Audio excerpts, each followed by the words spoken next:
Hello, everyone. Welcome back to Let's Talk Weekly. I am Gray, And I'm Thomas. and today we are back from quite a long hiatus. I know we keep taking breaks on y'all, but life is getting a little, busy. Okay, so leave us alone. Okay, just kidding. Anyway, so today we're going to talk about the writer's strike. It's a big deal, guys. The writers aren't getting paid like they used to when it came to um network television. Streaming has been changing things. Thomas, you are well um I should say, I'm sorry, words are hard today. It's still early on a Sunday for me, at least. You're pretty well versed on the subject. Could you go ahead and let the audience know what's going on? Well, basically, I think this has been needed for a while. This isn't something that just like kind of like just sprang out of nowhere. There's so many Hmm. different motivations as to why the strike is happening. To name a few, the technology change in the industry has meant that a lot of older contracts are just not keeping up with the technological change. Hmm. Things like actors, it could be writers, directors. It just affects everyone in the industry where Hmm. a lot of these people got royalty fees off old shows they worked on, or old films, or Yeah. being replayed on cable or television. And because of the Well, that technology, was another technological change. Exactly. I was yeah, gonna, yeah, um, you know, when we would have reruns on TV, that whole thing was called analog television. And with analog television, we it heavily it was just a different way of consuming our entertainment. We would have to schedule our television shows. And I I kind of miss that, not gonna lie. Like I miss everyone watching basically the same shows that y'all did. You would watch the show and then the next day talk about it at work or school or wherever. So that was my favorite thing. That's like my little nostalgia. But we would have reruns and um it just it's not that's not the way we watch TV anymore. We stream and there's no reruns with streaming. You can just rewatch it whenever you want. right. And this also affects it just affects everybody. Like it affects Mhm. writers, directors, producers, like people who work behind the scenes, cinematographers, like all these little technological changes because these contracts, the last strike was in when was it, like It was 2007? 2007, yeah. Yeah, that was the last strike. And so they won some, that was also to get technological advances put into that contract. So I think it's well overdue. And what the industry tends to do is they try and like tell people in the industry like, hey, we'll look at it. Like, we're not streaming might not be a viable option down the road. And then obviously, now we're here and it's like, oh, now it's the industry standard. And now everyone's contract is like they're getting shafted basically in terms of what they were getting before. Mhm. Um, the other thing is there was a really good article where NPR sat down with David Simon. And David Simon is someone who's been in the industry for a long time. He's worked in a lot of television for HBO. He did The Wire and Hmm. We Are the City, which is his newest miniseries. And in that interview, he was talking about how there's a bunch of things that the industry's been trying to do for a long time, which is they've been trying to get rid of the minimum writers requirement in a writer's room. They've been trying to basically turn writers into gig workers, essentially become contractors. Like, they hire them for one day and then that's it. And in the interview, David Simon was making it clear that If you're an up and coming writer, 1 week, 4 weeks of work is not livable. It's not. You need that 32-week work. You need that. You need that. You need to know that you could have 32 weeks of work for it. Because you always could have gaps in between projects. But like it's just I so there's a multitude of different issues, and obviously we're going to talk about the other issue, which is AI also. So Yeah.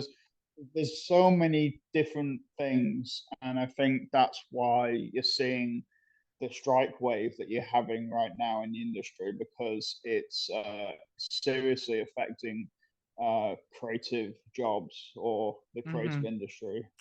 Now, one thing I want to bring up is that this affects the audiences too. Like, we're gonna, people are gonna realize that, everything looks a little normal right now, guys, but it's going to change in 2007. You can, anyone who was like an adult in 2007, see, I was only 8 years old, so I was just watching my Barney and Friends, my Cyber Chase. So I wasn't watching, although I did watch some shows, but that weren't kid shows. But anyone who was an adult around 2007 will tell you that TV sucked. It was unscripted reality TV shows. It was the rise of the Kardashians. Yeah, so all the shitty TV we have now is because of 2007. And good shows that started out that were great got canceled because of the writer strike. And then not only that, good shows that stayed on, they were cut short. Grey's Anatomy season 4 only has like 16 episodes, you know? So when people go watch Grey's Anatomy, they're like, okay, season 1 only has 9, of course, because like it was like a pilot season.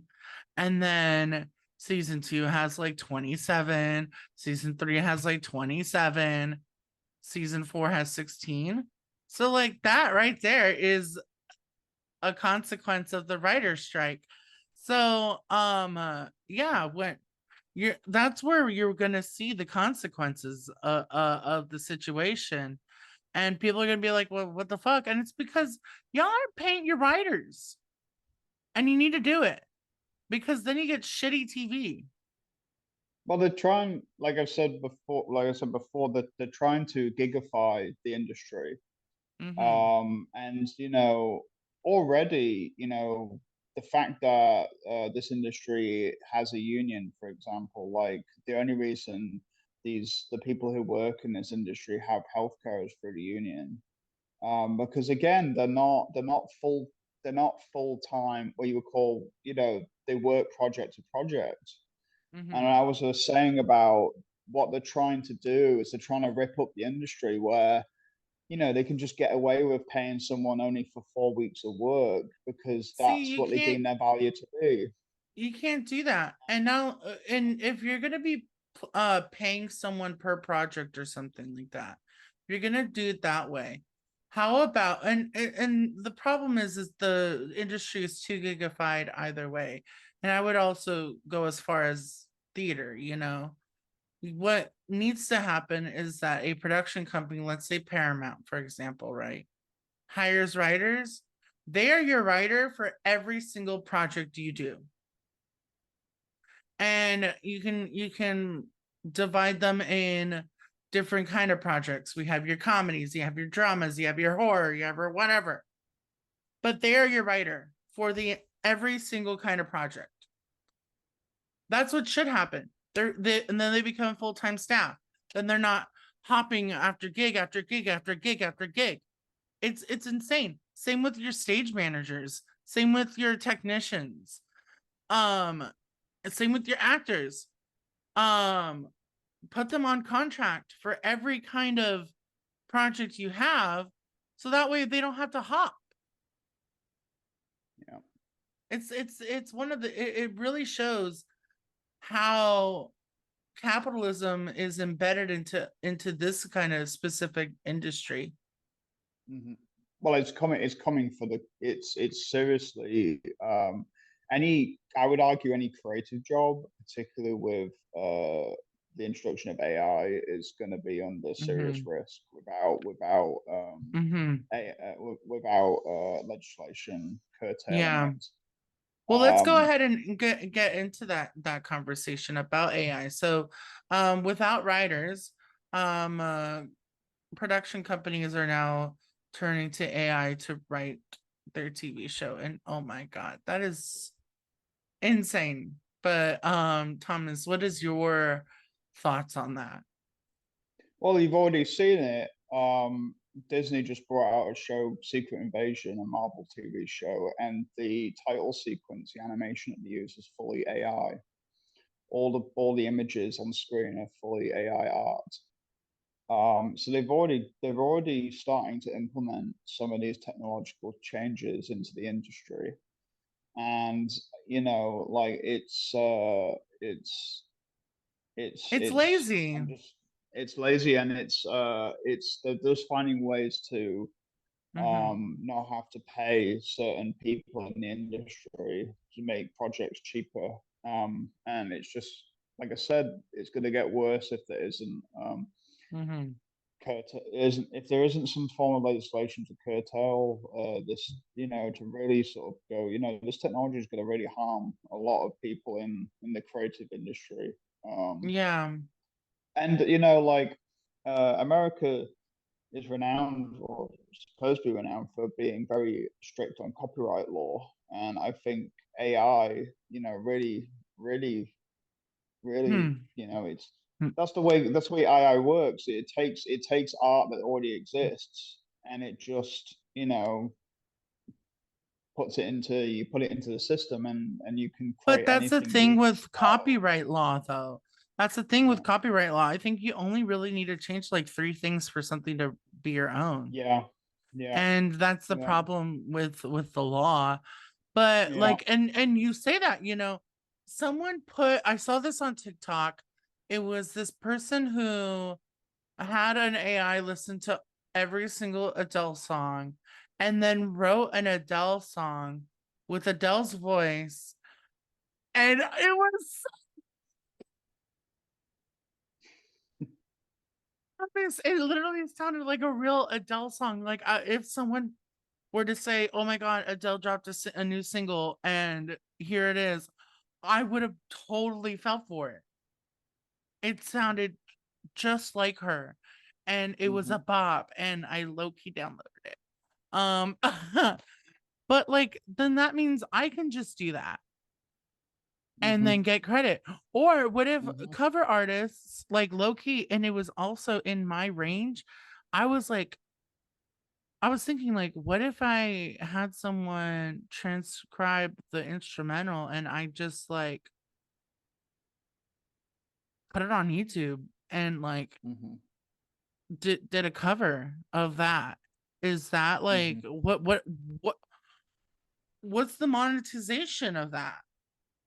Yeah, Like, yeah, and this is these the laws are that's so why outdated. that's that's why that's what I'm saying. The problem with AI, and like new technology is good, but the problem is that when we're using it in a way that doesn't benefit everyone, it only benefits a select few amounts of people, and that's the Mm-hmm. problem. You're also gonna see it in the video game industry. I mean, this is a separate issue, but AI is also being used to generate, like, you can generate voice acting content, and you can generate things like scripted content for gameplay. And like usually that would be someone's job to write all those scripts, right? You know what I mean? Like, but that's what I see happening going down the road. And it just means that um, this technology is going to put a lot of people, a lot of creative people, to the wayside if it's not dealt with Yeah. correctly. Yeah, it's very dangerous because like I said, I was like, I want to make that cover. And I then I started thinking like if what is it? What do we do with this? Like it's a problem because people are now going to go get away with creating art that's not theirs. And it's just Yeah. lazy art. And we swing this back to the writer's strike. One of the Mhm. things that's actually in the demand is that they're not saying that we can't use AI. What they're saying in the Mhm. contract is we want to use it to aid the staff that we already have. Mhm. And so what they're saying is that they just don't want the technology to be used to replace jobs. That's all they're asking. They're asking for the technology to be used to aid them in their job currently. And I think Um that's and I think that's the real but what does issue. that look like though? Like if it's just aiding them. Like that's where They're I'm basically they're basically saying in the contract, because look, this technology is going to disrupt. We're starting with the creative field. It's going to disrupt like so many different jobs, and I think they're very well aware that they're not going to be able to shut down this technology, and mhm. so they're writing it into the contract so that it doesn't cause jobs to not exist anymore. That's what they're asking for in the Mm. contract. They don't want Okay. AI to be. They don't want AI to push people out Mhm. of things like the writers' room. They don't want the writers' room to be dismantled. They don't want like AI to replace um, graphic design people who make graphics for the screen, and like there's so I could go on. There's probably Yeah. hundreds and hundreds of jobs Mhm. which could potentially be put to the wayside and replaced by someone just inputting code into an AI generator. It's very Um, scary. And like this has been like robots taking over human jobs. It's been a discussion since the 1950s. And it's something that needs that's the problem when policy it people treat it like a living document or something. And I'm like, no, it needs to be changed. It needs to be constantly changed and updated as time and technology and just it has to change along with human advancement. Um, I, but I, I think the overwhelming issue is I've stressed this before. Technology is not a bad thing, and I think it's the reason not. why people, and you're especially seeing it as time progresses, people are becoming untrustworthy of where this is going, and it's Mm-hmm. because we've seen that all new technology, like you go back to the 70s with the first home computer, like it disrupted the postal service. There was so many jobs at that point that would change forever, and the new technology has brought in a new type of productivity that we haven't seen in ever, the whole Mm-hmm. of humanity, right? But has it actually benefited everyone? And I'll argue, on a society level, things are a little bit better, but Mm-hmm. it's not. People are working longer than they ever were before, even with the use of the aid of technology, Mm-hmm. people, it's not benefiting everybody the way that it was made out, That the should way that it be. was told that it should be doing. And I see this happening if things aren't really. I see AI doing the same thing where it's going to probably make things a lot easier for a lot of people, but at what cost? And Mhm. it's not going to help everyone. It's not there to help everyone. It's going Yeah. to yeah, and that's the way, unfortunately, technological advancement is heading in, because the system is designed around Well, making it's something that's possible and getting the most profit out of it. yeah, exactly. I was just gonna say like the way human advancement and technological advancement is going is through capitalism. Of course, it's not going to actually benefit us. No. But one last thing about the writer's strike is that actors are now getting involved, and you can't have a production without actors. You know who's gonna play the parts? and and and they and they have the same issue, right? Where we talked about writers. Mm-hmm. So actors in a lot of contracts, if this is more for big stars, but even smaller parts in a film, they might get royalty payments based on how well a film does in a film run, right? Mm-hmm. But what if what if what if the company decides they're only going to run that film for 2 weeks at the cinema, right? You only get 2 weeks of box office out, and and they're just going to shove it straight onto streaming, right? But you weren't told that when you signed the contract, right? You were told, so there's so many different, like I said, technological change. Like films are now just going straight to streaming, whereas before they would hit the theater first, and then later on they'd have their run on DVDs or and same with DVDs, same with buying home Blu-rays. Like that also has become a thing in the past. And I'm pretty sure Yeah, there's probably a lot of old contracts for actors and anyone. Maybe they get a royalty fee out of I DVD haven't sales. bought I haven't bought a DVD since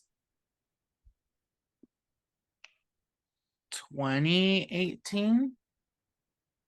Yeah, I have a bunch of them still. I need to get rid of them.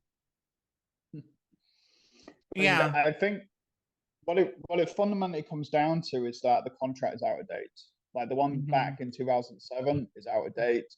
It's not kept up with the massive change in the industry.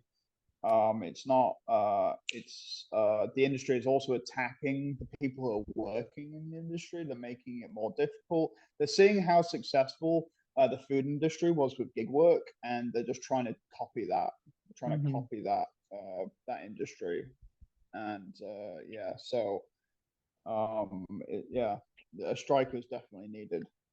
Yeah. Well, that being said, we are going to wrap up this conversation and move on to our fun topic. Whoop whoop. So, y'all, while we were away, 5 rich motherfuckers decided to get into a metal fucking tube, go down to the ocean to look at some wreckage of the Titanic, and imploded in the process. And after 4 days of spending millions and millions and millions and millions of dollars with the backing of 4 governments, they found out that they, ploop. And meanwhile, there was a disaster in the Mediterranean where a boat carrying hundreds of migrants coming from Turkey to Greece capsized, and hundreds of lives were lost, and no one seems to care about that. Just shows the dystopia of our world right now. Thomas, please give me your thoughts. Uh, I'm not surprised with the Mediterranean story and the lack of just general, like, it seems to be care, but the media just doesn't want to give it any grace or light, really. Mm-hmm. Particularly in Europe, there's a very horrible wave of anti-immigrant sentiment happening in Europe, and it's just the shocking level of, like, not caring is quite typical in that region right now. Mm-hmm. Um, but it just shows the difference in. I think also like we've talked about this before. The media likes to, particularly with the submersible story. Um, it was a great story for them to run because it was almost like a ticking clock. Like they treated it like, will the time run out before they find them, and they just generated a lot of media hype around it, Mhm. and made it Yeah, they into were just like, this with like, only 30 hours left. yeah, yeah, it was great for them for viewership, and yeah, yeah. But the migrant Yeah. story doesn't really do that for them. It's not really, it's not juicy enough Mhm. to report Well, it on. also involves the Titanic. Like everyone loves the Yeah. Titanic. Mhm. It was an iconic movie, and we got to learn so much from it because James Cameron actually used scientists to create his submarine and used his movie as well as a what you call a scientific exploration, what if you want to call it that too, you know, like he did both things. And you know, he weighed in on the subject, and he was like, oh my god, these idiots, I did not know that this, he didn't even know this was going on, like that people were actually doing this. Mhm. And he was in shock because he had to prepare to make those 33 trips down to the Titanic. And yeah, it just, and he even pointed out the irony of the Titanic sank because of the stupidity of rich people and them ignoring safety regulations. And this implosion happened because of stupid rich people not listening to science and not listening to safety. Don't we just love irony? Well, I think what makes it really stupid is like each little bit of news that comes out about this makes it look even more stupid as time goes on. Uh-huh. Like the fact that the CEO came out saying he didn't believe in safety regulation because he thought it impeded innovation. Like that's if that's Isn't not the like whole the point fact of that innovation is to keep you safe from doing the cool thing? well, not if you're someone who looks at a balance sheet and goes, "Oh, I can skimp a bit of money on on safety. I guess it's not important." Yeah. But then The if it's a submersible where you're, I don't know, going going down 13,000 feet into the ocean floor, then maybe safety might be a top priority. I don't know. I mean, the mere fact that it's I'm not easier an to go to ocean. space than to reach that depth. Like, Mhm. it's saying something. It shouldn't be easier to go to space than to go to the bottom of the ocean, but here we are. Okay, so one last thing I want to bring up, which is pretty funny about this situation, are the memes, guys. We're not going to heaven. it it was quite entertaining. My TikTok was filled with with all these memes. I have to show y'all this one because it was hilarious. Okay. Thomas hasn't even seen it.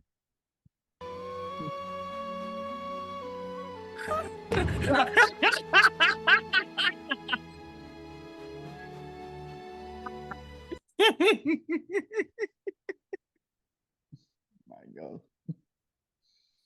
It was also controlled by a controller, a game controller, guys. I shit I you think not. that's what I was saying. What makes it stupider is the more like every passing day something more stupid comes out than I thought it couldn't possibly be more stupid. And I realized it's like they made the submersible out of carbon fiber.